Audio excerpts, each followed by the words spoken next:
Greetings and welcome to the 2015 Gaiscioch State of the Family. Hi everyone, thanks for tuning in. I am Benjamin Foglato-Foley, the founder and activities director of the Gaiscioch Social Gaming Community. For those that are joining us for the first time, I extend my deepest welcome and hope that the information provided today can both excite and encourage you in our personal adventures. I'm being attacked by my cat right now. Come here. Come here. Yeah. This little monster wants to say hi. He's sitting here reaching for my push to talk button. It's kind of funny. Um, so for those that have called Gaiscioch home over the past 14 years, I thank you for taking part in our legacy, and I hope that we encourage you to make plentiful memories and friendships along the way. Whether you're joining us for the first time or have been here for a while, I hope that you enjoy your stay here. The very first thing I'd like to do is take a moment to remember those that have passed on and pay our respects to those that we've lost.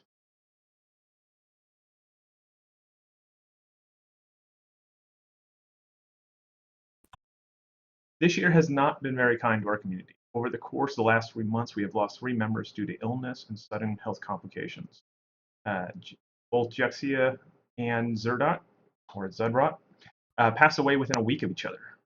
Jexia was better known for her crafting events in the MMORPG Rift, and she was pretty much the guardian of coffee. Nobody touched her coffee, and she had lots of funny stories revolved around coffee. So that's one way that we always remember her is in the coffee stories. Um, she led lighthearted activities, very highly social, and kind of for all levels. So she was somebody that you would have known if you played Rift with us. She was out there every single day. She was helping the new players, doing the crafting events. She was very much kind of a grandmother of the community. Um, Zedrut, he was a very quiet fellow. He didn't talk a whole lot in voice comms, but he did get his son involved, and son is still involved heavily in our community. So I'm very thankful for that. He was very much a regular attendee in our events. There was many a times that I'd look over, I'd go running off a cliff, and there's his corpse right next to me. And everywhere I went in World v World, he followed me around. He was always there by my side at all times, which was kind of something that you don't really find. Usually players kind of get the ooh shiny syndrome and they run off and do their own thing. He was kind of one of those people that I could always count on to be there right next to me when things got thick. So I'm definitely going to miss him. And then last month, this was pretty much the hardest hit for me. We lost Morigana, who was an elder and good friend of mine since Warhammer Online. She was a bright wizard when I met her in 2008, and we traveled through Warhammer, Rift, Guild Wars 2, and then ESO together. She has been a huge pillar of our community, and she passed away suddenly due to a health complication. And that was totally blindsided me. I was trying to get everything smoothed away for the state of the family, and literally it just crushed me. It was like a truck fell on my head. Um, it killed my creativity for a good while, and it's been really hard to go on. Um, I can tell you that I know that Morigana would not want me to give up, would not want me to stop. She would keep driving me forward. She always has been that driving voice in my head through the years. Whenever things got hard, she was always there to encourage me. So, for Morigana, I'm just going to keep on driving and, collect my thoughts as best as I can. Our community has been humbled through these tragedies. It has caused the fire to burn within us even greater. I've seen a lot of intensity kick up over the past few months. A lot of players getting the unfound ambition. It's been a really hard loss for all of us, but all of us are turning it to move that ball into a ball of momentum. We have learned a lot, very much, not to get caught up in the little things and enjoy the time that we have together. Together, we remember the fallen and continue their legacy. Life is a very, very, very fragile, and in the blink of an eye, it can slip past us. It's those that we leave behind that continue the legacy. So we are what Morigana and Jexia and Zedrot left behind, and what we should be doing is trying to carry on their legacy and give them that immortality that never fades by us continuing their legacy. And together we're going to share in each other's own legacies. So it's kind of with a deep respect and admiration towards these members that are fallen that I'm announcing that we are creating a piece of our guild hall in GW2 and most likely be doing something in ESO as well, to kind of say thanks to these people for being such a huge part of our community. And we are introducing a Hall of Legends. In GW2, this is taking place inside of the Gaiscioch house. We're going to build up an entire tribute area to our fallen members. This is literally on top of the Lost Precipice. It's an area that you can't get to very easily. I spent 3 hours using pumpkins to work my way around the entire map so that I could get high enough so I could fly over. As we level up and get towards the level 40 range, we'll be able to open up the staircase that leads to here. So travel will be a lot easier. In the meantime, I'm trying to use boxes to build a makeshift ladder to get up there. So hopefully I can start kicking out the boxes soon and get you guys up there so you guys can start decorating the place and making it look like you'd want it.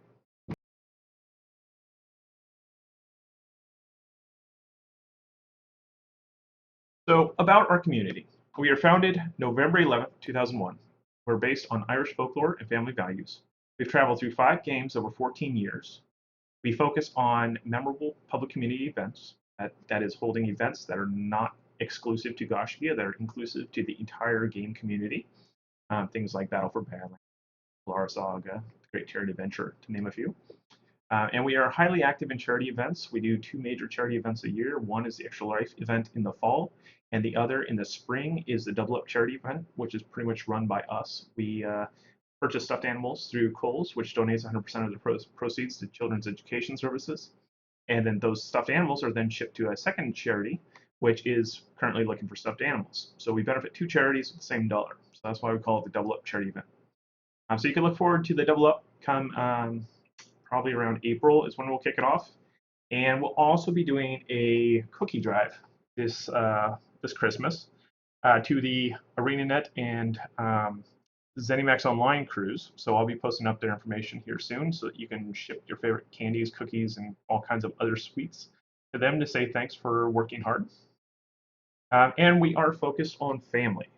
Family is the very core of what we are.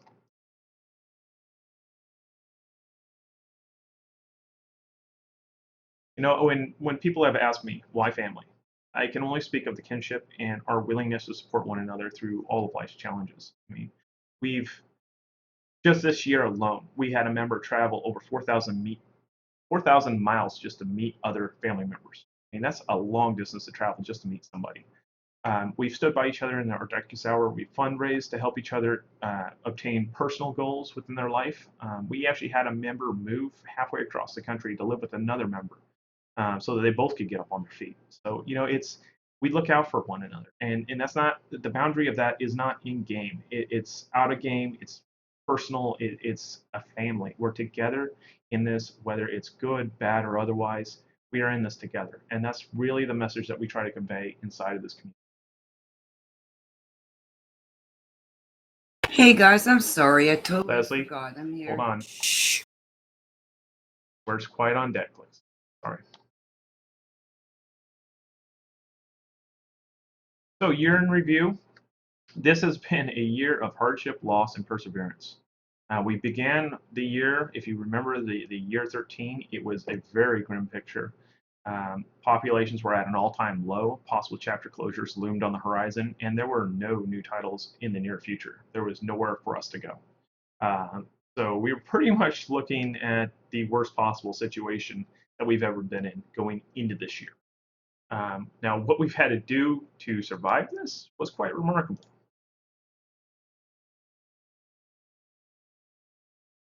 So for if you're looking at Guild Wars 2 population, this is year 13. So this is not last year, the year before. This is what we were looking at. We went from 980 people at our peak all the way down to 410 people. Things were sliding pretty fast on us. They were going pretty bad pretty quick. So going into this last year, we were just thinking among the elders, how are we going to turn the ship around? How are we going to start turning the corner and bringing this back up? How are we going to stabilize this and stop the decline? And this wasn't only true for GW2.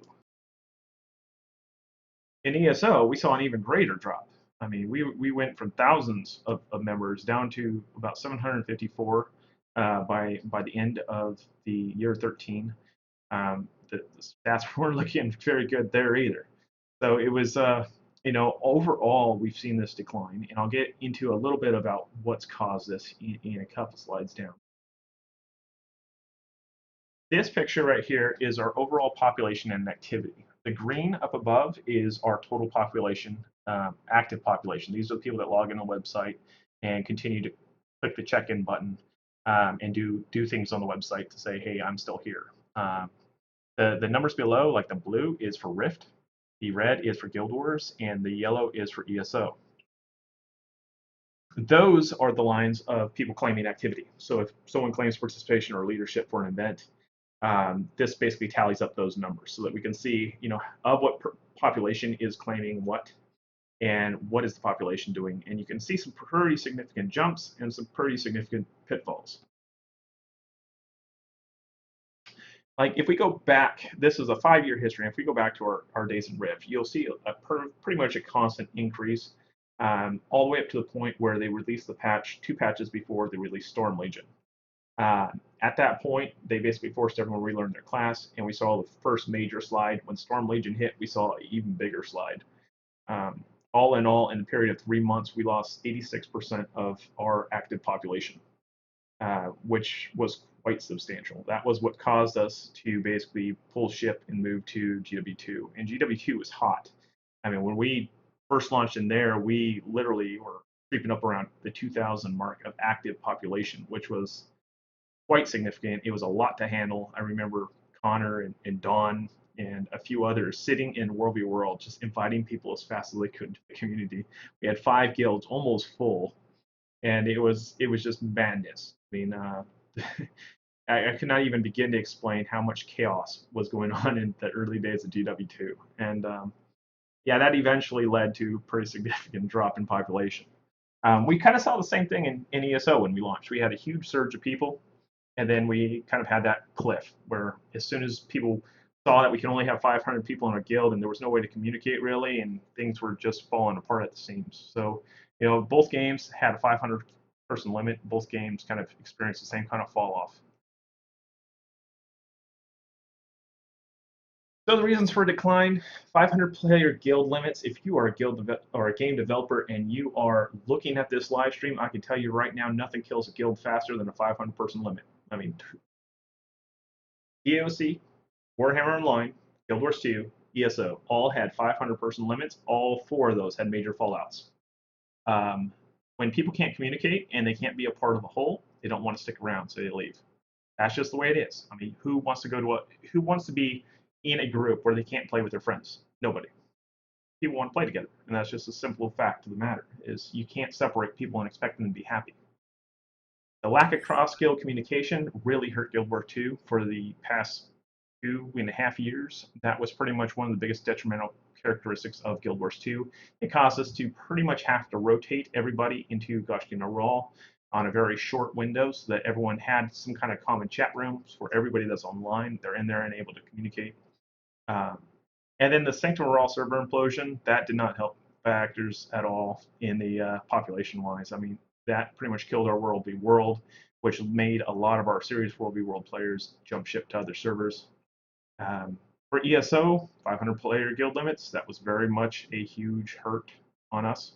The lack of cross-guild communication, the alliance system was not there, so people in one guild cannot communicate with another guild. So that was a major hindrance on the community. The lack of guild branding and identification, I would say this is probably one of the biggest factors, is we are a community that recruits by action, not by words.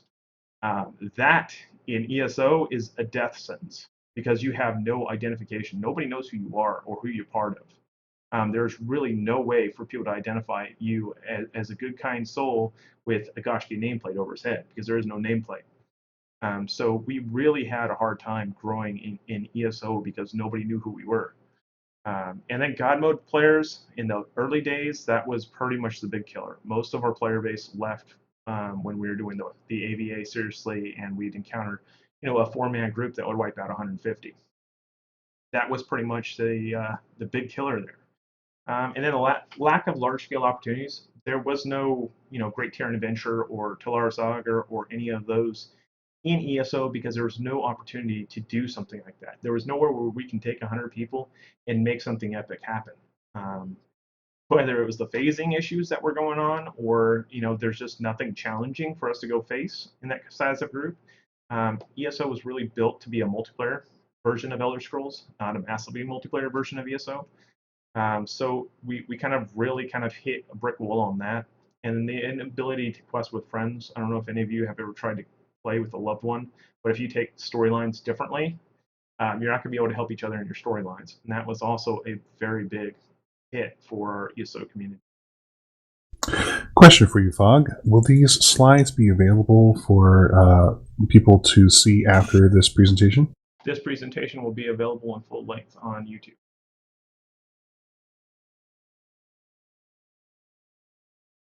So we're going to go up to this past year, and I will kind of show you something substantial that has happened. So for Guild Wars 2, we've actually seen an increase over here. So from where we started, we have started growing again. We are right now over 500. As of the start of the month, it was 499. I'll get into the reasons for improvement in a moment.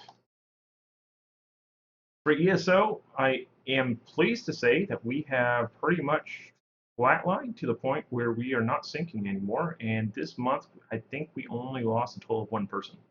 So we are now not dropping like a rock in the ocean. We are now floating, and now we can start growing. And we have some plans implemented that I'm going to explain a little later to help cause ESO to kind of grow back to that 300 range. We're going to be doing some nice little changes to try to spur that community a little more. We have a really, really, really solid core community over there.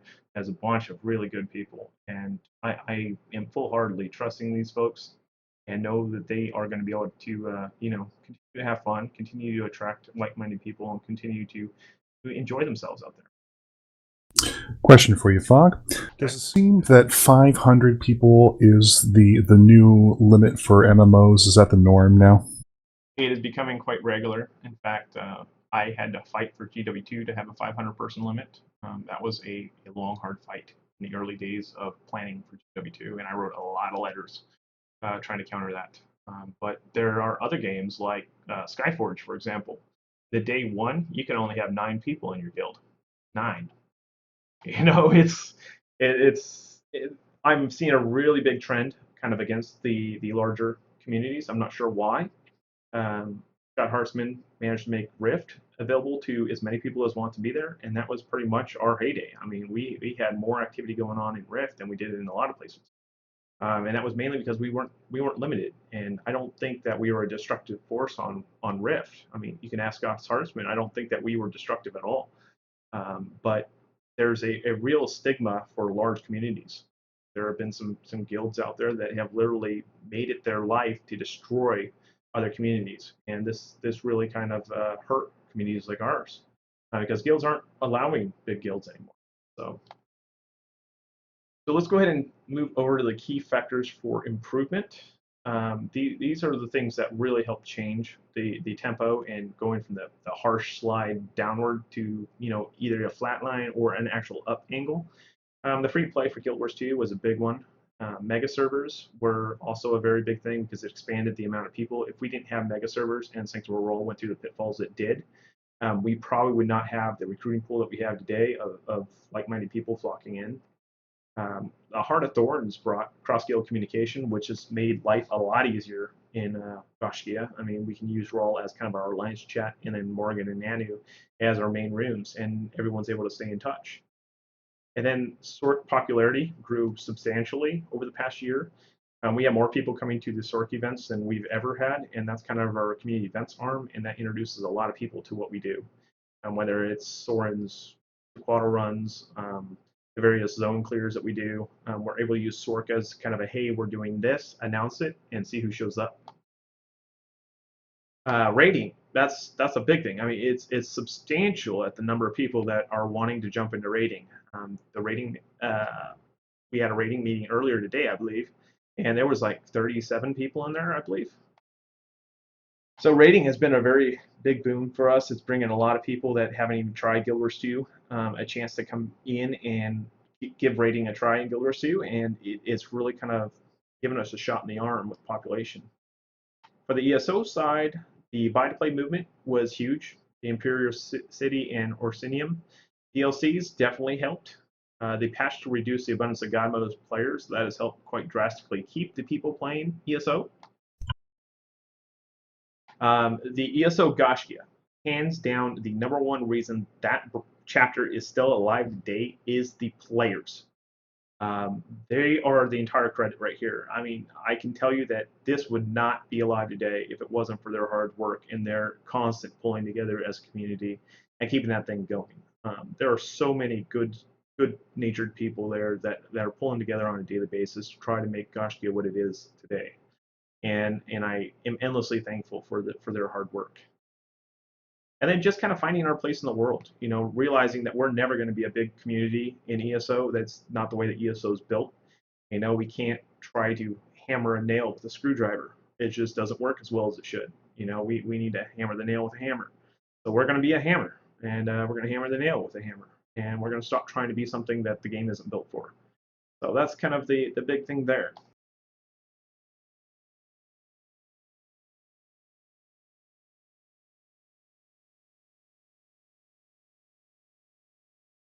There we go. So the takeaway, what did we learn in year 14? A, the climate is changing. Funding in the MMORPGs has been reduced. Developers are turning to crowdfunding to compensate for the lack of venture capital, considerably less MMOs in the future. From an economic standpoint, before World of Warcraft, only 40 MMOs came to market. Of those MMOs, there were only a handful that survived past their first year. The huge success of World of Warcraft sent an influx of venture capital into the MMO circuit, or the sector. Since World of Warcraft, there has been more than 500 MMOs that have been launched at this point. And that's not including all the ones on the horizon. However, there's only been about 100, I think it was 92 last I checked, MMOs that are currently slated for the next 5 years. So we can kind of see how we had this huge boom, and now it's kind of scaling back, and now there's a lot less MMOs on the horizon than there was, say, 5 years ago. So where's the money?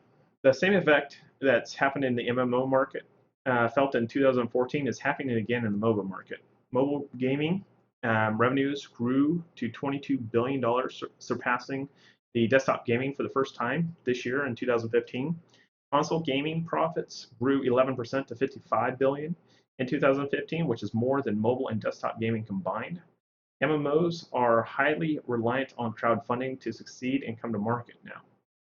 So if you want to make an MMO, you're pretty much going to pay for it yourself, or your fans are going to pay for it. So that's really a major reason why we're not seeing a whole lot of MMOs coming into term now, is that it's taking a lot longer to develop them. So what does this all mean? Development teams are going to be smaller. Development times are going to be longer. MMO options are going to be less. Chance for long-term survival is going to be reduced. Gamers will have a hard time committing to a single game. So the future, where do we go from here? We know that the MMO market is pretty much thinning out. We're going to see less options on the horizon. There's going to be a less chance that one of these MMOs is going to be, a chapter selection per se. So how are we going to flip this on its head and continue as a community? These are the challenges that we face. We have to adapt to a smaller scale environment. We're not going to be able to pull 2,000 people into a game and survive. That's a fact. We aren't seeing games that will even allow 2,000 people to be in the game, let alone a single guild. So we're going to have to become agile and responsive. We're going to have to encourage players to keep in touch. We're going to have to build relationships with MMO developers and see what kind of influence we can have. We got to do what we can with what we have. We can't stress about things that we can't prevent. If we don't have something on the market, we need to be okay with that, and we need to be able to survive even with the cards that we're dealt. And we need to strengthen our relationships with existing members. So the plan of action, adapting to the changing climate.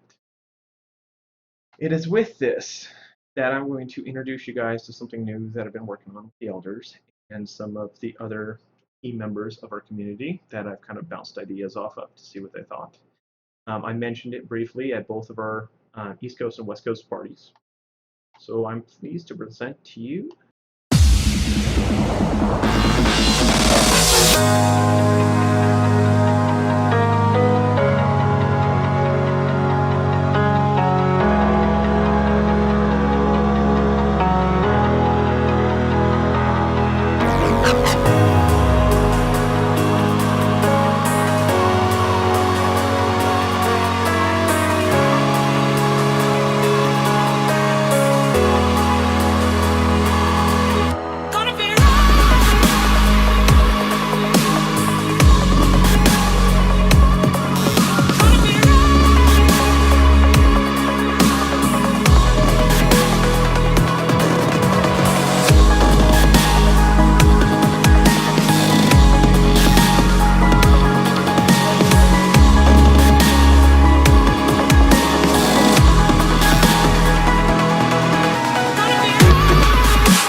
there you have it, guys. Play what you want with who you want. That is kind of the policy that we're taking, and we are going to start building an infrastructure for a next generation of Gaiscioch social event. And we're going to be doing that in a way where basically the games that succeed are going to be the games that draw interest. Games fade away, they just fade away in the archive of awesome games that we played in the past. These are going to be kind of mini adventures where they're not going to be full scale Gaiscioch branches. Go ahead and go through some of these slides. So you're going to be able to earn social points by leading and participating in social adventures. They will work a lot like the Sanctum Royal site does, where you'll get a little 6-digit code, pass it out to your friends, they'll claim it. If 4 or more people claim it, you get the points for leading the event. Both leadership and or the social points are going to be the same regardless of whether you're leading or participating. You just need the 4 people to claim it, so it doesn't really matter who leads. You're going to gain experience by attending events. We have a whole little EXP chart and stuff that you can earn for each game, so that you can show how much of a game you play and how well versed you are in it. One thing I forgot to mention in this list of fine bullet points is that depending on the number of people that attend your events will determine how many points you get. So if you have 4 people, it'll be basically be 100% the point value. If you have 20 people, it'd be 150% point value. If you have over 20 people, it's going to be 200% the point value. So the more people that you involve, the greater your point value is going to be. You're going to be able to use the event calendar to plan these events. Anyone that joins a social adventure will see their social adventures appear on the calendar. So if someone has an event, they will be there for you to look at. You can create an open adventure of your own. So if you see a game that's not listed in our official adventures, you can basically lead an event inside of any old game. So if you want to go and play a 4-player Mario Brawl session on your Wii, then go for it. You can claim that adventure right there on the website. This hasn't been quite plugged in yet. It's going to be a couple of weeks before it's all plugged in. I was trying to keep it on the DL until you all got this information in front of you. New Gaiscioch or new GSDH members can gain their first 4 family ranks without playing a chapter. Some of you may have noticed, but I've removed the restrictions for the first 4 ranks for fellowship points. Fellowship points won't be required until you hit the Sager rank. So basically, for the first 4 ranks, you can basically level up in our family without ever touching a chapter. From the next 4 or the next ranks, you're going to need to be playing within the chapter. So there are 4 types of adventures. There's open adventures, social adventures, epic adventures, and grand adventures. Grand adventures are over 100 people. Broadcasting live. Please wait till you can talk. So there are grand adventures, which are over 100 people, 25 people or more is an epic adventure. Live. 5+ people is a social adventure. And then if it's just a random game that you want to play with friends, it's an open adventure. So here are our starting lineup for our adventures that we have currently slated. Some of these are MMOs, some of them are not. Star Wars Battlefront, not an MMO, but we plan on playing it together. Star Wars Old Republic is an MMO, and we plan on playing it together. So you're going to get a hodgepodge of different things. We have Sword Coast Legends in there for those of you that are playing that. We're going to be doing a monthly Chivalry Fest, and that will be claimable on the site. So you can look forward to that. We have games that we are planning on rolling into: Camelot Unchained, Chronicles of Valeria, Black Desert Bless. These are all games that we're looking at for future, and we plan on launching them as GSDH social adventures. If a social adventure grows to 300 or more people, we will be looking at running it against our analysis and doing a compatibility matrix on it. And if it fits our chapter criteria, it would be a potential to become a full-fledged chapter, where you gain full website support, leadership fellowship system, all that stuff. So on the gsdh.info/getsocial, you will see the page with all the games that we currently have listed. I'm still adding a few more in there. We set most of these up by using the Streams of Epic Adventure as a front. And we will be having more and more in there. I'm hoping to have pretty much by the end of November a good list of about 30 games on there for you guys to choose and start signing up to play with. I hope to have the entire system plugged in by the end of the month. But, you know, I do have a whole magazine to lay out, so don't take my word for that. But yes, you can look for GSCH bringing a new kind of quality of life to the MMO space at large, not necessarily limiting ourselves to 1 or 2. We're going to be looking at basically taking our friendships and bringing our Gaiscioch spirit into all kinds of games in all types of gameplay styles, and kind of pulling people together and finding the like-minded people that are out there. And in turn, this will help grow our community within the chapter as well, because these people will come in and they say, oh, you guys play Guild Wars 2, oh, you guys play ESO, and then people will start funneling in that way too.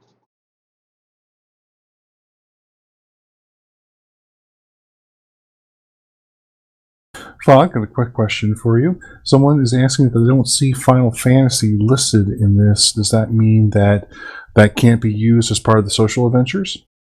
It would take somebody that's actually playing Final Fantasy willing to set up the GSCH social adventure and take the helm of that, and basically work directly with me to carry on our lifestyle into there. I don't have a Final Fantasy account, so I didn't set it up.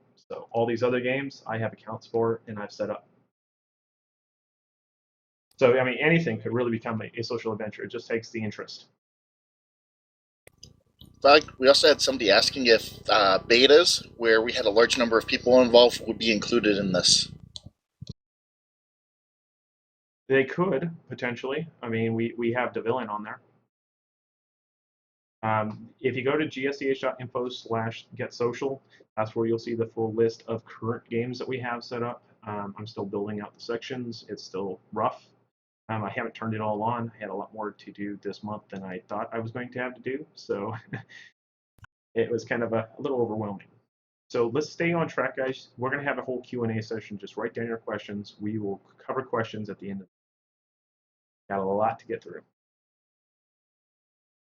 So what changes to the family are we going to have? This is a new age of Gaiscioch. How are we going to approach this? With Guild Wars 2, we're looking at the Great Tyrian Adventure Season 4, come Q1 of 2016. That's going to be a World v World focus. We're going to do our first ever Great Tyrian Adventure in World v World alone. And then immediately following that, we're probably going to have about 2-3 week break. And then we're going to do Great Tyrian Adventure Season 5, which is going to be a PvE driven event. So we're going to try both and see which one gets the most attendees. And then we'll plan for Season 6 after that. We are building up the guild hall. We do need a lot of materials. So if you're sitting on a bank full of materials, definitely take a look and see which ones we need. We're going to continue to grow through community events. We're going to continue focusing on building and maintaining a large-scale community within Guild Wars 2. For ESO, we are going to turn it into what we are calling a legacy chapter. It's going to be renamed to GSCH so that we can open up recruitment. We wanted to basically get rid of the recruit by action, not by words. Being we have no way to recruit by action in ESO, we have to shed that if we want to survive. So we're changing to GSCH so that we can get around that, and the same policy is going to apply to all of the social adventures. When we are GSCH, you're going to be able to approach people. If you see somebody that you like and want to invite them to our guild, you're welcome to approach them and say, hey, would you like to join our community? You can post up on forums, recruitment threads. We're still kind of asking people not to blanket spam chats because that's really freaking annoying and nobody likes that. We don't want to be those people. We are turning Prissy into the ESO community manager. She is going to be basically taking charge of the ESO side and working directly with me to continue on keeping the Gaiscioch spirit alive and well over there. And she's going to be helming that thing. So if you have any problems, hit Prissy up. She's going to be your main contact for ESO. ESO events are going to become time-based only, so we're not going to do objective-based tracking anymore because there's so many new things being hit with every DLC. It's just impossible to keep up with. So we're just going to run with the time-based system. So if your event goes 2 hours, you claim 2 hours. It'll be the easiest way possible for us to continue to keep that branch alive and well and continue giving you guys the rewards that you get. And then ESO is retaining all other website functionality. We're not turning anything off. It's going to stay there just the way it's always been. And then our new focus is going to be focused on becoming a successful small to medium-sized community.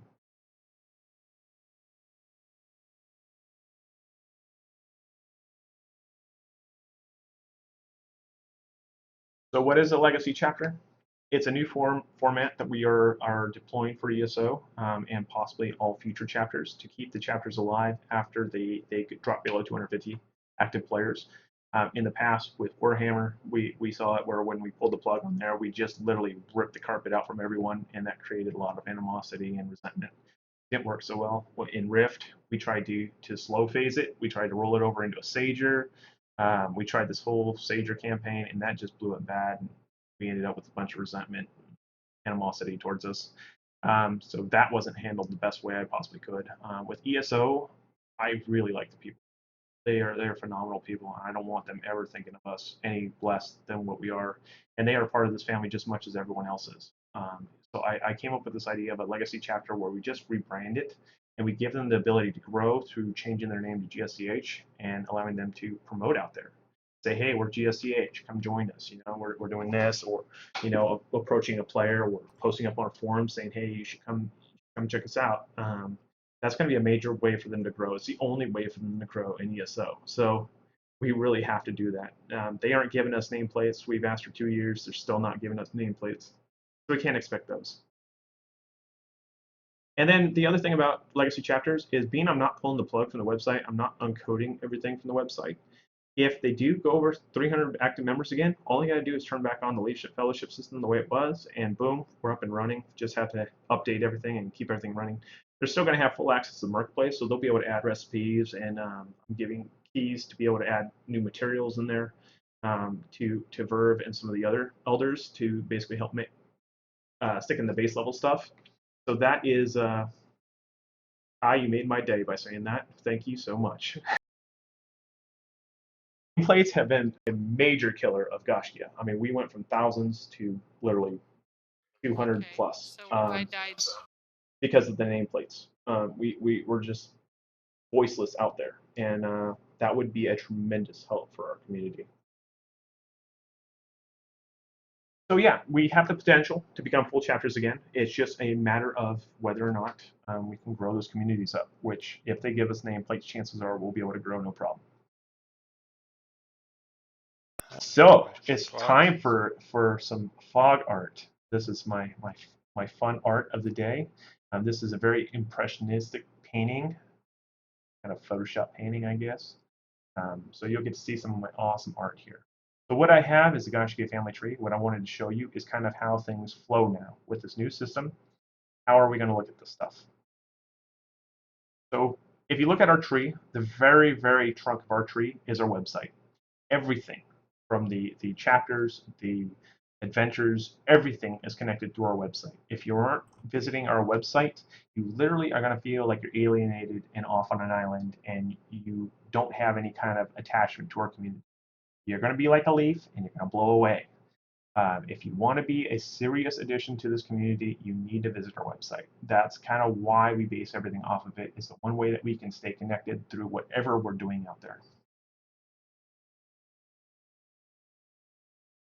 The second is our chapters. So the branches are our chapters. These are the major support of our family. They are the ones that people notice, they see. These are the big kind of attraction, the big show. This is what really gets people to know the Gaiscioch brand and come to know us as a community. So that's pretty much our public image. The legacy chapters are our history and our reputation. These are established. People know us from our time in DOC. They know us from our time of war. They know us from Rift, and now they know us in ESO, and they're going to continue to know us from these things that we've built upon. So this is like our support, our foundation. This is where we come from, and we got to always be reminded that this is where we've been, and it's going to help us go to where we want to go. And then the top is the twigs, the adventures. These are going to be micro communities that are going to kind of spur up. They can, right out the gate, I'm trying to put up about 25 to 30.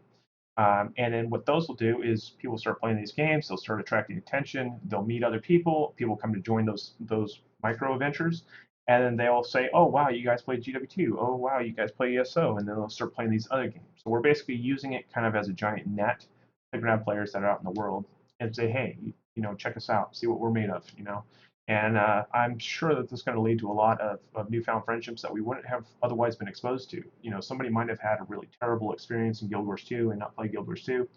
We go meet them playing, Call of Duty, and then they decide to join up with us, and then they find the gaming community they've been looking for their whole time. So you never know. So this should help broaden our reach a little more and help our community grow to what it could totally become.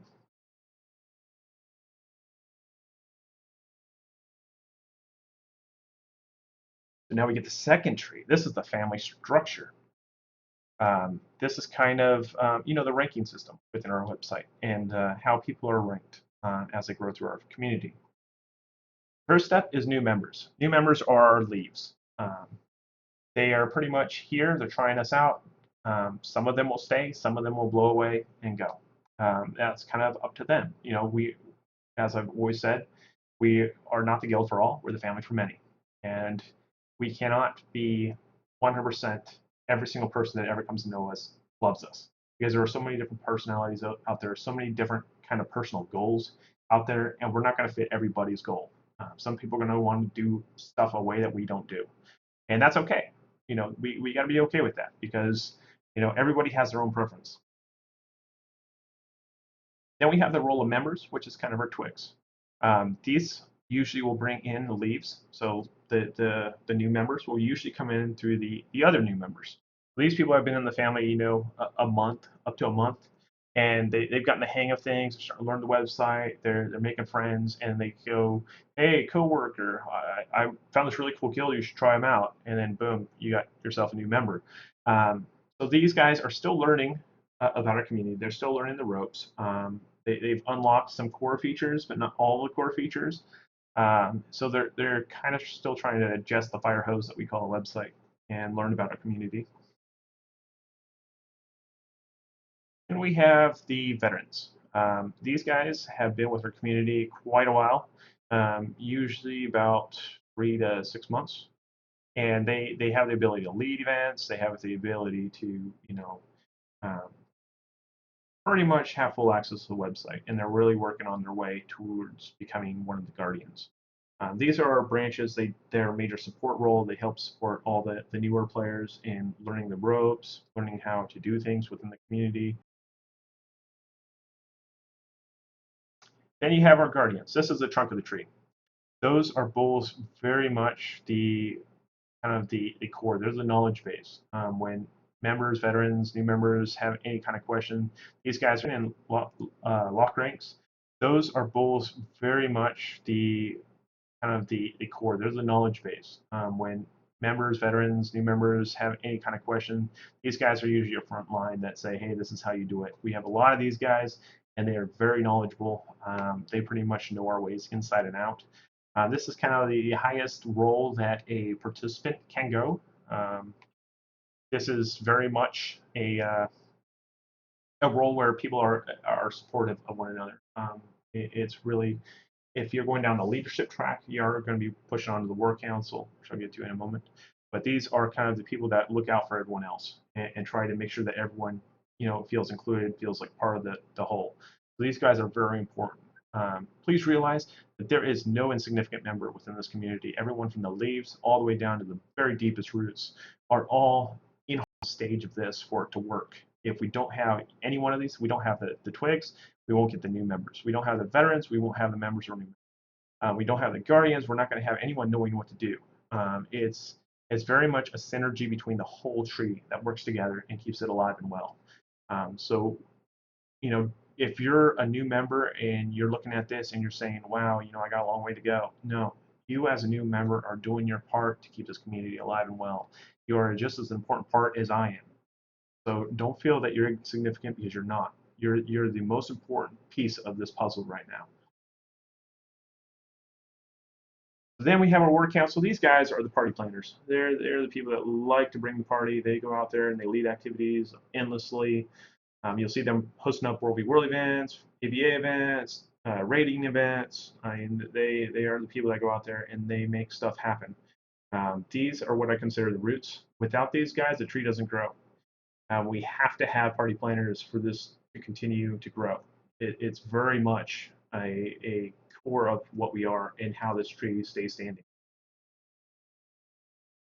And then you have the elders, which is like very tips of the roots. We are the guys that suck all the water out of the soil and keep the tree nurtured.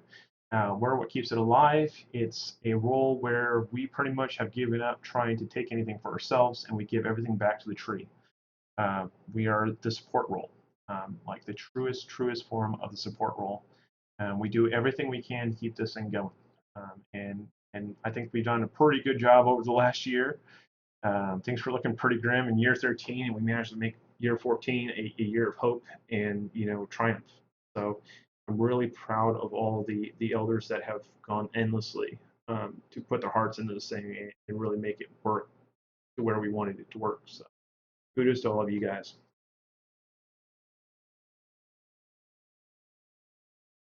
So media programs, magazines, live streams, stuff that people actually want to watch. Our magazine, check that out. 7 issues, guys. 7 issues. We started this thing as a, hey, would it be funny if we had a magazine? Well, that'd be funny, guys. Let's do it. Let's make a magazine. How hard can it be, right? Let's do it.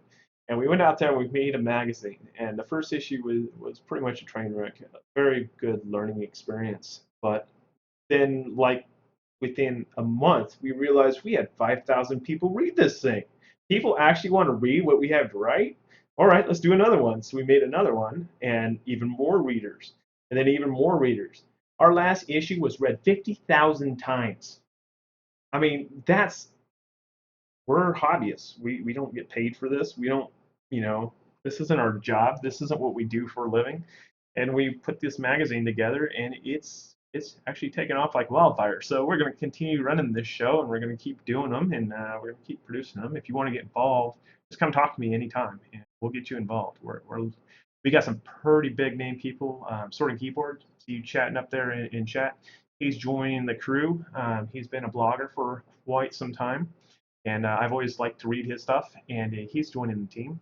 And then Ed Orr, who was actually the person that got me onto the Campfire uh, live stream show a while back. I ended up twisting his arm enough where he decided to write an article for us. So he's going to be published in the next magazine, and he's going to continue contributing stories here and there. So we got some pretty good journalists coming to join us, and we're really looking forward to keeping this show rolling, keeping it going, and taking this to the next level. Live streams, we got like 5 of them now. Coming 2016, we're going to have a full 5 live streams. We're going to have the Smitty streams on Sundays, Sunday mornings. He's going to investigate random games. We have the streams of Epic Adventures, which are going to be our Monday nights. The Sea Tour, which is the Tuesday event. Wednesday, we have the guild systems deconstructed, where we're going to be tearing apart different guild systems in different games throughout the MMO circuit. This is going to be kind of more of a YouTube series, per se. We're going to basically film all the episodes and then air them at a certain time, a certain day of the week, and you're going to basically be able to catch episodes. And then you got my Fog side quest, which is any old random thing I decide to play at any old random time. And then also we're going to have a 6th live stream, which will be probably Thursdays in the new year, most likely, which is going to be me rotating through our GSCH adventures. So I'm going to basically pick whichever adventures are hot right now, and I'm going to go host an event in there, and we're going to go do crazy things, shoot things with lightsabers, I don't know, whatever. It'll be fun. And then, of course, we're going to have our live stream of the Chivalry Battle every month. So that can be a lot of fun as well.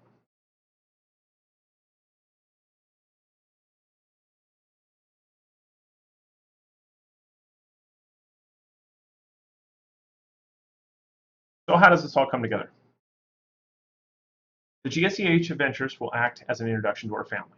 Members who join us through the adventures will be able to progress through the ranks of Frisedan by participating in adventures alone. The chapters will provide our family with a media presence, public face, that will build our community's reputation publicly. Our media programs will introduce our community to the gamer population at large. We will use our masses to do good in this world through our charity events and our public community events. And then our Gaiscioch Fit program will encourage to help our members stay fit and healthy through a social fitness group that we're planning on spawning up here by the end of the year. So I'll be giving you guys a little rundown on that a little later. All of this is going to help us grow our relationships with developers and will allow our Gaiscioch Pioneer opportunities to increase. For those that did not know, we have what is called the Gaiscioch Pioneers, which will go into various gaming studios and give them focus group panels as needed. They'll help them with early pre-alpha testing, alpha testing, beta testing, whatever they need. If they need just a sounding board of 25 people over 40, we give them a sounding board of 25 people over 40. That's our pioneers, and you can go on our website and basically list yourself as a person that wants that type of opportunity. I believe it's in the edit profile section.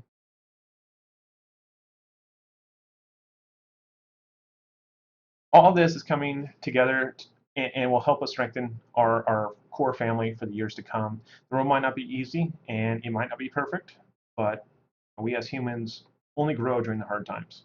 I've come to know this rather well, and it's really the hard times that shape us and turn us into who we are.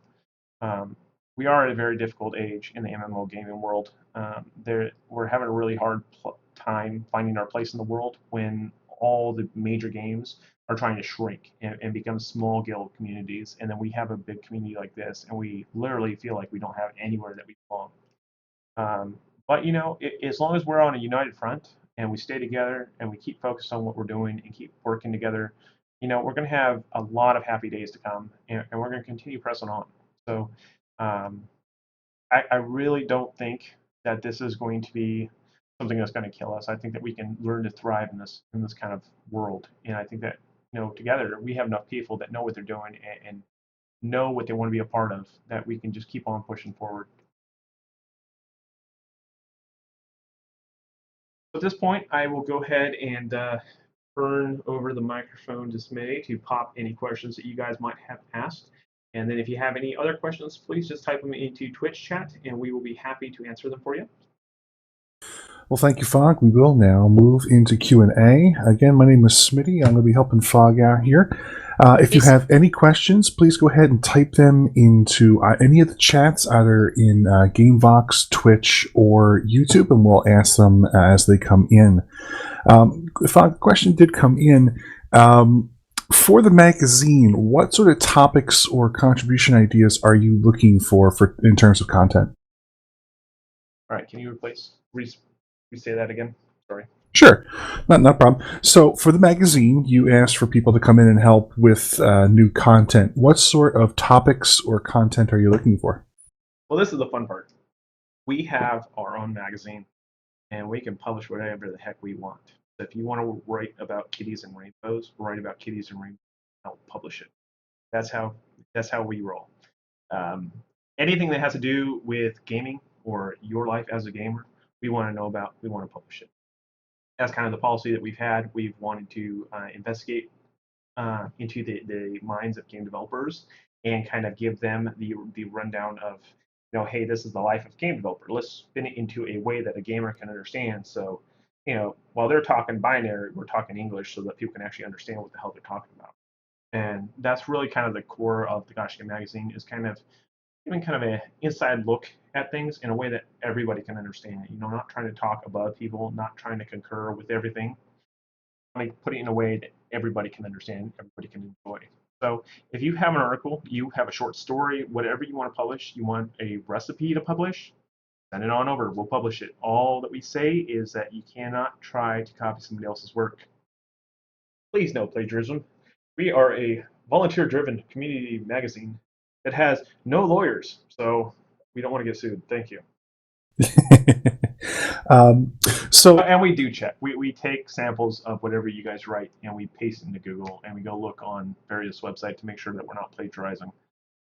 We don't want to go down that route, and anyone that tries to do that, we highly shun, work upon. So, yeah. Shame on you. So a good question just came up, especially with us moving now into the social adventures. What sort of recruitment tactics or methods can we use not only in our main chapters but also in the social chapters? Well, the social chapters are going to be able to recruit differently than the chapter. The social adventures are going to be able to recruit by words. So you'll be able to approach somebody. If you run across a person that you partied with all day, you can actually say, hey, would you like to join us? In Gaiscioch chapter, you can't do that. That's not how we recruit. We recruit by showing you an awesome good time. And if you like it, you're going to ask about us. Now, what that does is, I'll explain this for you guys. The reason why we've always recruited by action is because we want to make sure that we get the people that pass the test of initiative. We want a person, the ideal member of Gaiscioch is a person that says, I want something, I'm going to go get something. We don't want somebody who says, I want something, go get it for me. That type of member we don't really want. We want action makers. We want people that go out there and grab it. And that's why we've always had this test of initiative. We want that person to take that first step and say, I want to be a part of this. Let's go be a part of this. So that's why the chapters have always recruited that way. With Gaiscioch Adventures, it's going to be a lot harder to kind of cause that impression. You're not going to have the big community there that you go out there and host an event and there's like 100 people in the zone, all organized, doing awesome things.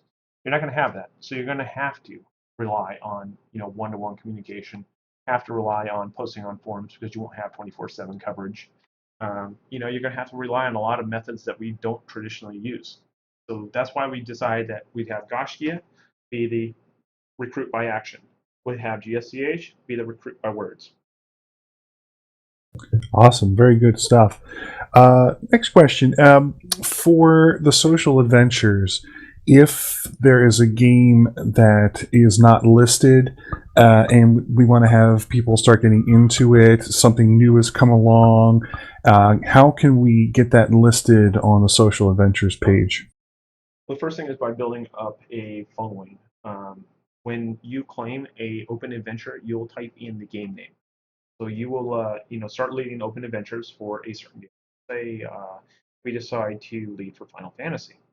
So we have this social adventure for Final Fantasy. Now in my log, it shows Final Fantasy Adventure ran, Final Fantasy Adventure ran, Final Fantasy Adventure ran.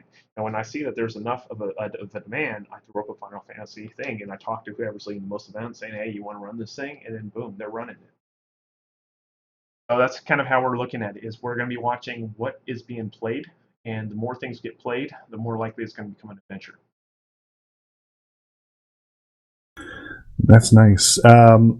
Another question here: has Gaiscioch ever been involved with, or have any plans to get involved with tabletop gaming, D20, D&D, anything along those lines? You can check our forums because yes, we in fact do have a whole section devoted towards tabletop gaming. There's a lot of people that do tabletops. I can't remember the gentleman's name, but there's one of our people that actually still hosts a weekly tabletop game on one of the tabletop websites. So yeah, it's very active, and this will also be something that we'll be able to claim into the social system. So Very cool. Just a quick question: have I know it's more PvP based, but has Gaiscioch shown any interest in Crowfall? yeah, it'll most likely be one of our adventures when the time comes. I need to be able to get my hands on it first before I can really say anything. But yeah, it's probably going to be one of the feature players on our list. Yeah, I thought so. I've been watching that a little bit closer, seeing some more videos of it, and that's actually looked like it's coming along really nicely, especially with their the way they build the world with voxels. Good question about social adventures in terms of game vox. Will we have the ability to create individual game channels and game vox for us to be able to communicate with each other on? Each one of the social adventures, the official ones, will have their own channel. Open adventures will have generic channels for them, so there'll be like an open adventure subcategory, and then inside there will probably be 5 groups where you can play whatever you want with people.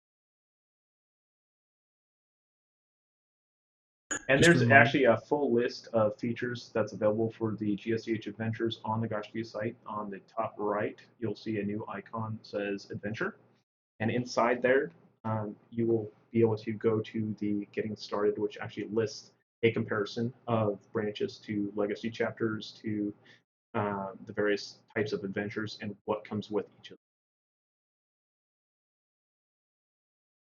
Sounds good. We had a question come in earlier while you were talking about ESO in terms of, and it's been discussed in the chat, but I kind of want to have you bring it up to everybody who might not be watching chat. But has there been any push for nameplates being able to identify others who are in your guild? From what Kai mentioned in chat earlier, he says that it's coming. So he's one of the developers for Elder Scrolls Online. And if Kai says it's going to happen, it's going to happen. So look forward to nameplates. ESO players, our days of being anonymous are almost over. So this is a huge boon for us. So yeah, stay tuned for nameplates. Thank you, Kai. Okay, just a reminder, if you want to ask Fog a question about anything that you've heard about this evening or any questions about the family itself, please don't hesitate to type it into YouTube chat or Twitch chat or even GameVox chat. I am watching all three. And hopefully we get some more questions in here just to round out the evening.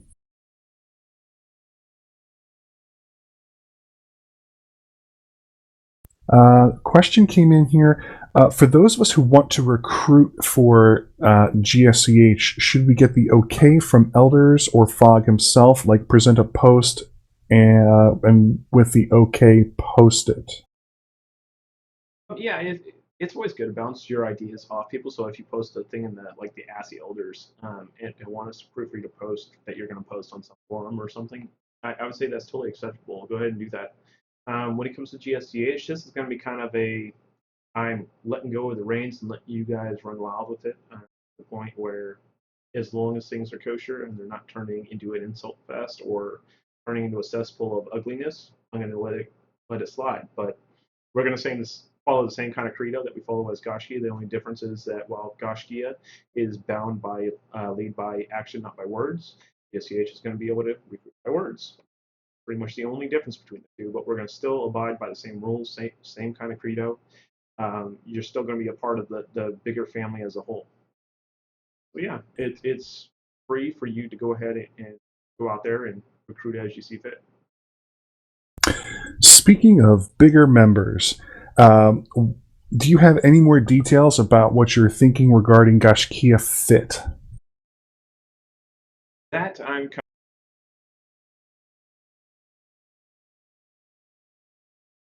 with the human API folk, which allows you to plug in pretty much every kind of wristband, watch, cell phone counter, every kind of thing known to man, uh, and basically tie them all into one source that me as a developer can access all of them at once. So we're going to basically have, your steps basically there, and you're going to earn achievements for doing a certain amount of steps at a time. Very good. What requirements are going to be different for the social adventures for those who want to lead those groups? One moment, checking out some technical difficulty.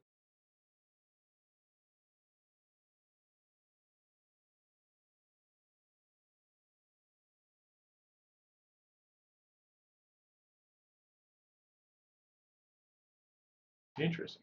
Looks like Twitch did die. No idea why.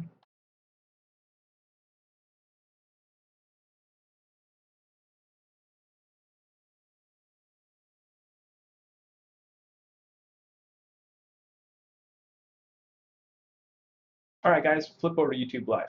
It's still running over there. No idea why Twitch died.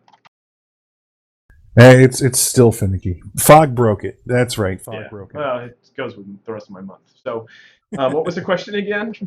Sorry. The question was, what requirements are going to be different for the social adventures for members who want to lead those groups? Anybody can lead activities.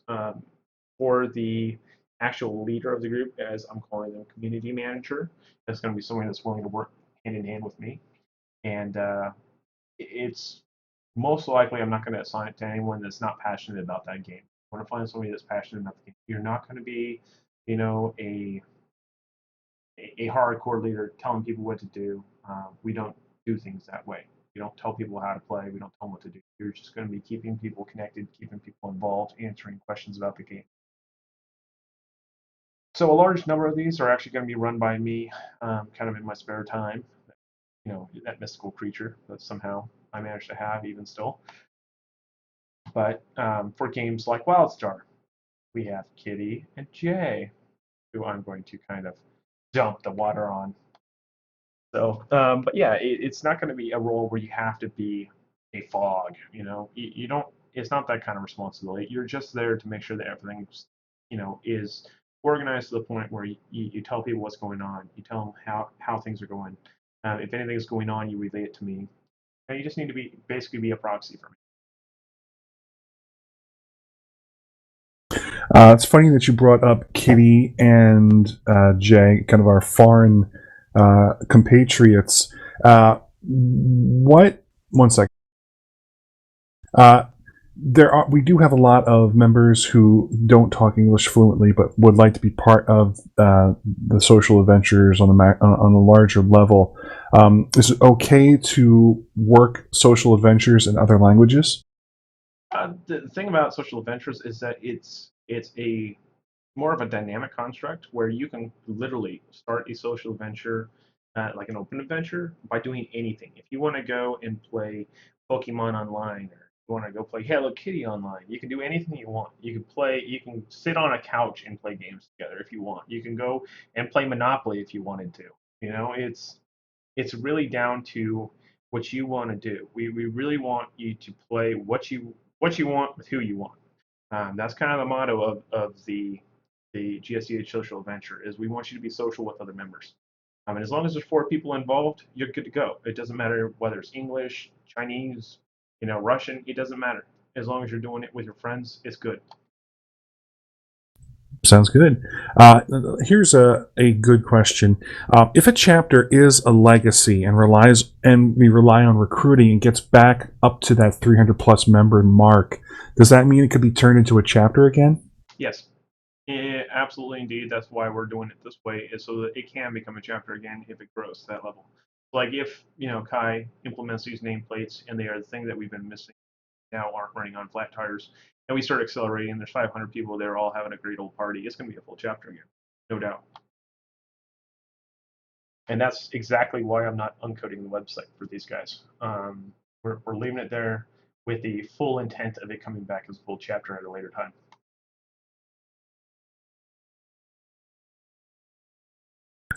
Question about the family structure. How do members go about becoming commanders and elders? For a member to become an elder, you need to not want to be an elder. I'm sorry, Fogg. That was confusing. Why don't you clarify? There is a certain psychological profile that we look for in elders. We are not looking for people that want power. In fact, if you want power, we don't want you as an elder. What we look for is people that go out of their way to nurture one another, that literally will forsake themselves to help another person. All of my elders are chosen because they're caretakers. They're people that go out of their way to help others, even if it means them losing something that they enjoy. There's not one of my elders that has not given up something that they wanted just so that they can help another person. And that level of sacrifice is what I look for in people. And those positions, those are the people that I really come to depend on. You have to be trustworthy. You have to be kind. You have to have a level head. Sometimes you even have to be funny, right, Pops? I like it. Whoa, whoa, whoa, whoa. I was sleeping. I heard my name mentioned. Don't worry, we're just giving you a posthumous medal. So, yeah. Bury me deep. Just accept the medal, will you? Yeah. Thank you very much. But, you're right. You can ask Prissy. When I gave her the eldership title, she didn't want it. She tried to turn it down. And ever since then, she has been trying to give it to anybody who would take it. My elders are not there because they wanted to be there. They're there because they need to be. And that's what I've asked of them. Not one of them ever wanted to be an elder. None of them ever asked to be an elder. That was something that I bestowed upon them because of the way that they are as a human being. So it's not a role that you will ever earn, and if you want it, chances are you'll never get it. Commanders, on the other hand, you just need to get out there and start leading. Family commanders, I will announce that they're a family commander when I see that they're leading in a way that's conducive of a Gaiscioch member and basically portraying us in the right light. When that happens, we name them a commander. But to do that, we also need to make sure that they understand how we work inside and out.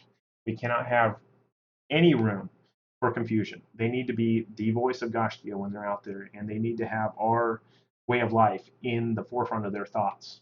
So if they're not 100% certain on how things run, we're not going to make them. We want them to be 100% on par with what we are and what we do.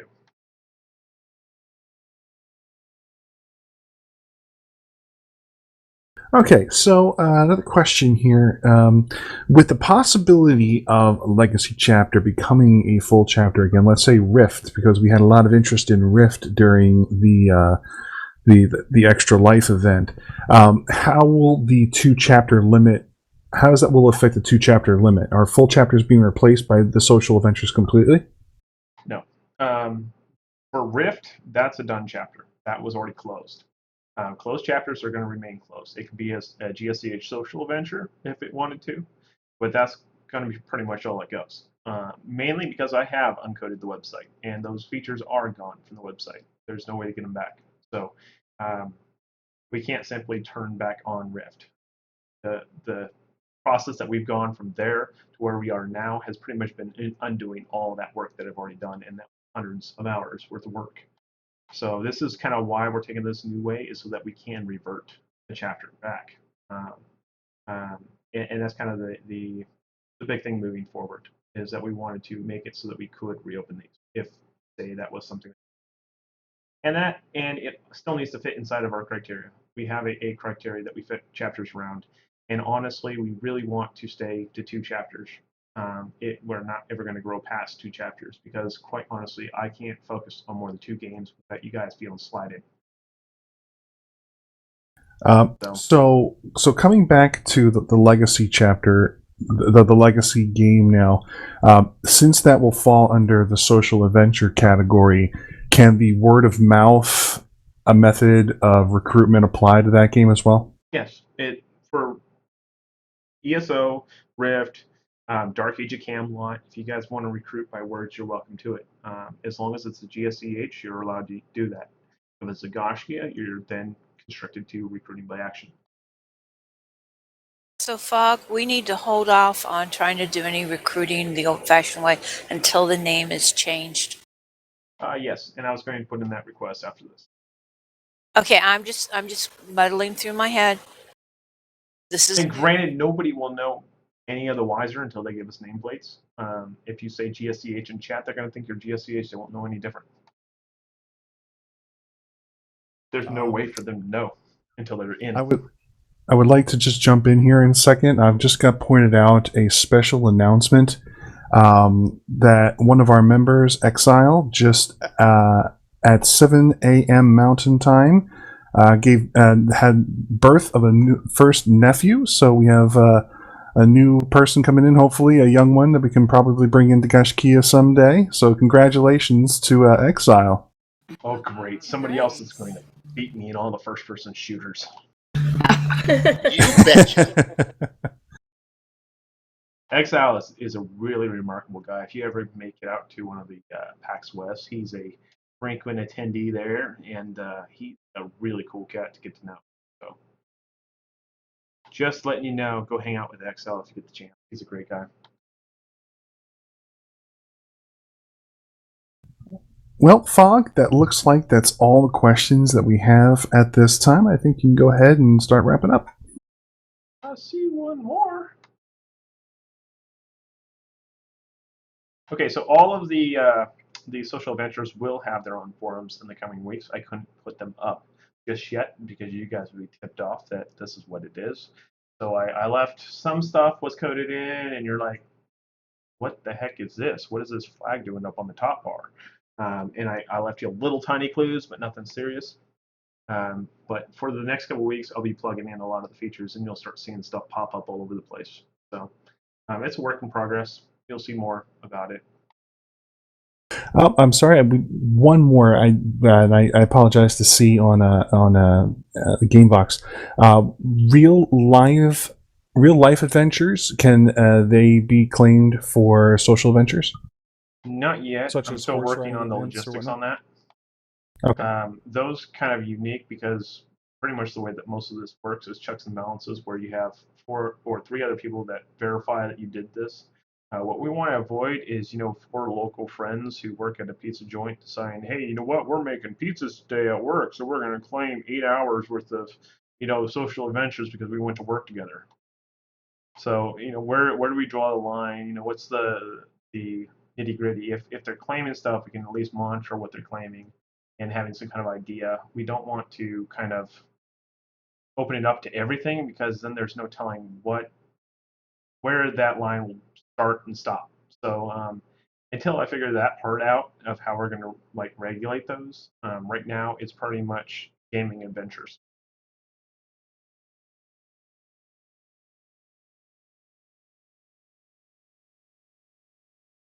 Okay, I believe last quick question, any news in the website database merge script? What? Yulan, if you could maybe clarify that question. Where was that question? The script for merging the backup server? Oh, he's worried about his points for the donations. That I just need to write a script and basically re-index the donations for the loot vault.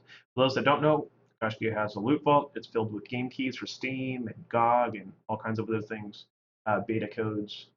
Anytime that we get an excess bundle of codes sent to us, we stick it up there, and you guys can claim it with your family honor points or family vault credits.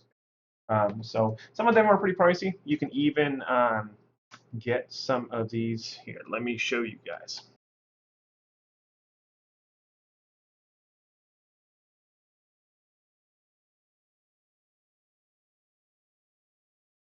Yes, yeah, patches. And these guys, I pass out at conventions, and I actually wanted to raffle some of these off, but Twitch died. So this is unique. You guys are still in Twitch chat, right? We are. Well, I'm not sure. I still am. Looks like we still do have some users there. Okay, everyone Yeah, go my back to guy- Twitch real quick. It's dead. You're not going to hear anything, but we can at least hold a raffle. I want to give 5 of these guys away, and then I will contact you for your mailing address, and I'll ship them off to you. So again, while we're all coming back over to Twitch and setting this up, if you do have any questions, please go ahead and type them into either YouTube, Twitch, or Gamebox chat, and we will make sure that they get asked.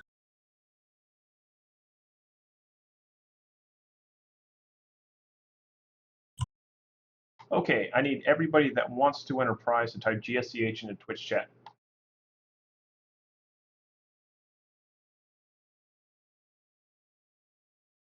Oh, look at them come in.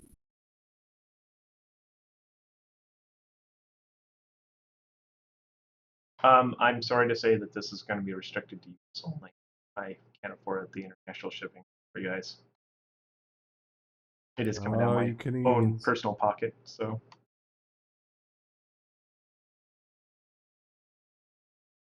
Sorry, Ed. You got to come to a conference. I'll give you one in person.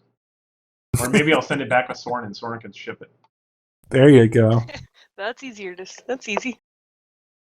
I'll make Soren's going to become a mule.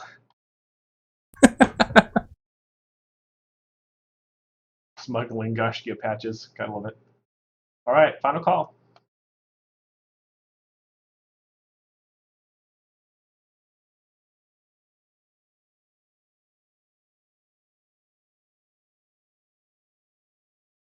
Okay, so maybe type GSCH again. He forgot to have the bot turned on.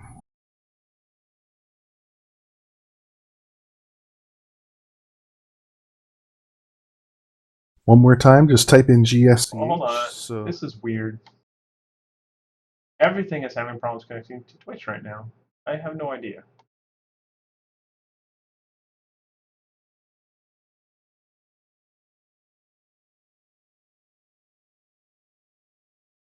Okay, so go ahead and type GSCH. It's there now.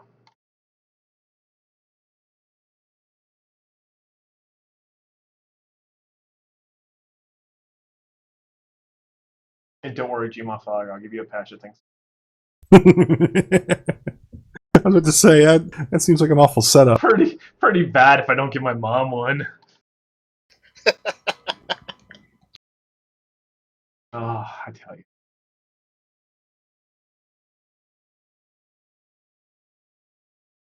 Flog, are these for the patches? Yes. All right, Jerome, you got one. Woohoo! I can't Good. log in. Yay!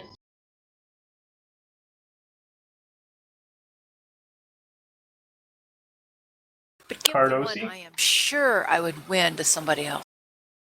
Yeah, I'm gonna give mine away too. Twitch isn't happy with me. Popstar? Oh, I'm saying the heck with Twitch. Pop's tart. I can't even spell it right. Pop's Tater. I'm sure we'll Me? give away via some other means. Yay. Tater totter. And Jamamuga. Salty. Yay! All right, so there's our 5. Congrats. So I'm Congrats, going to everybody. try to get in touch with you guys and you look for a Twitch mail, and then just reply back with your address, and I'll get these shipped off next week when I ship off the other batch that I have. Thank So you. with that, I have one last closing video. So what I'm going to do is I'm going to kill the stream and try to get it back online so that people on Twitch can see it. We'll see if it works, and then I'm going to show you one last video.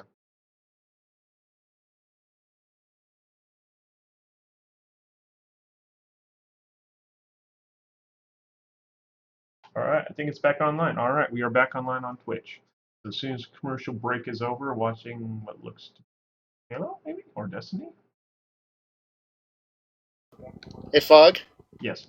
there's a note from Cardosi about the patch.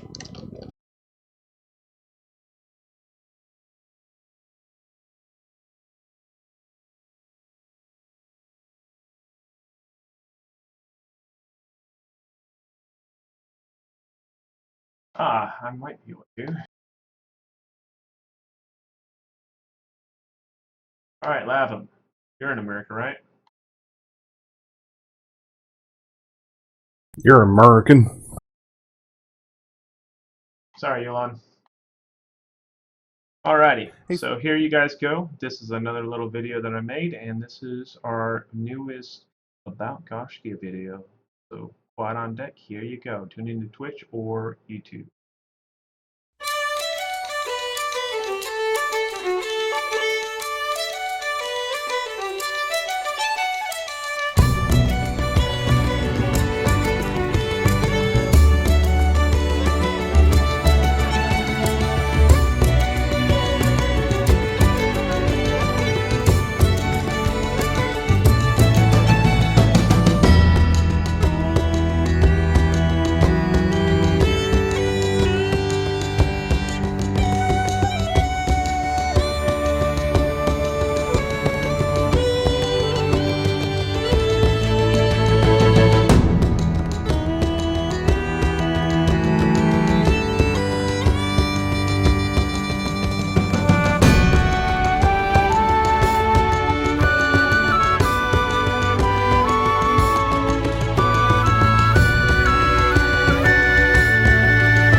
Okay. Welcome That back. was awesome. Very That awesome. was some really nice music. That was very, very nice. Awesome. Awesome sauce. And Made there me you guys go. cry. So with that, guys, that's it for today. Thank you all for tuning in. We will be back with another State of the Family next year, 2016, and hopefully all those charts will be going up. Adventures will be great, and the memories will be remarkable. So until next time, look forward. Bog, before everybody goes,